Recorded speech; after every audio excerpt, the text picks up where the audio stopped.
Hi, ngayon ipapakita ko sa inyo kung paano paliguan ang isang malikot na doggy. Ayan,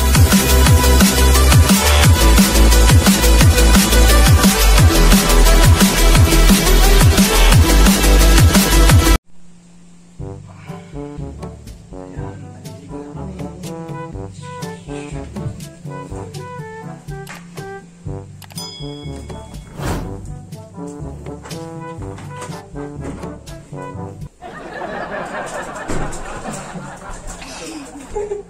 Tara, dito tayo. Dito tayo.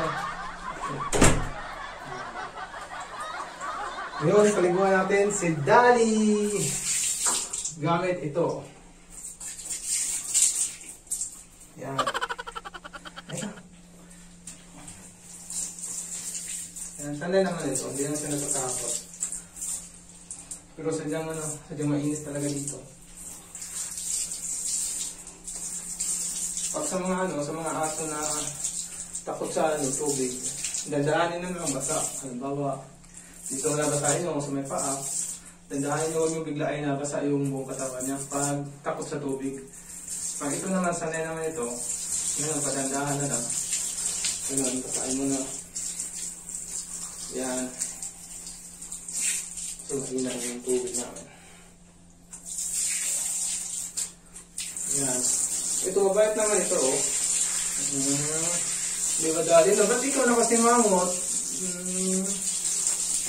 Yan. Ganyan lang. Bihid naman dyan pag dito sa loob ng CR. Pero pag sa labas, ako, maghabulan kayo nito.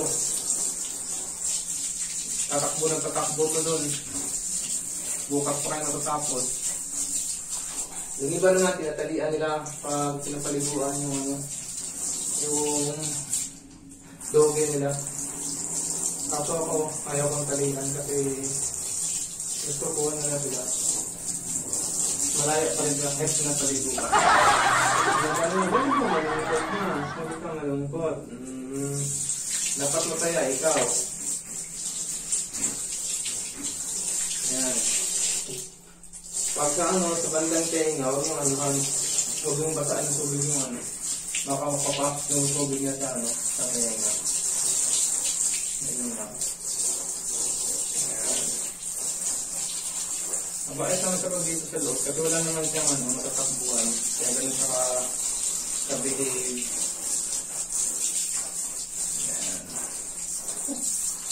Para ako ang naliligo dali, ako isang pawis ako, ang init-init . 1 hour later.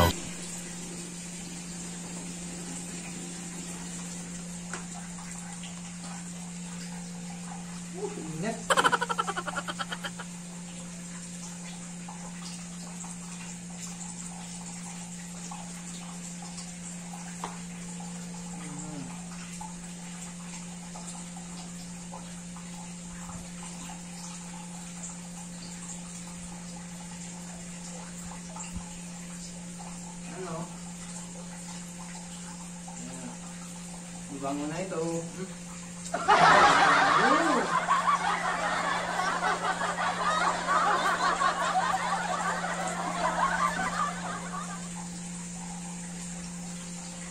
Huwag dali. Nagutom pala eh.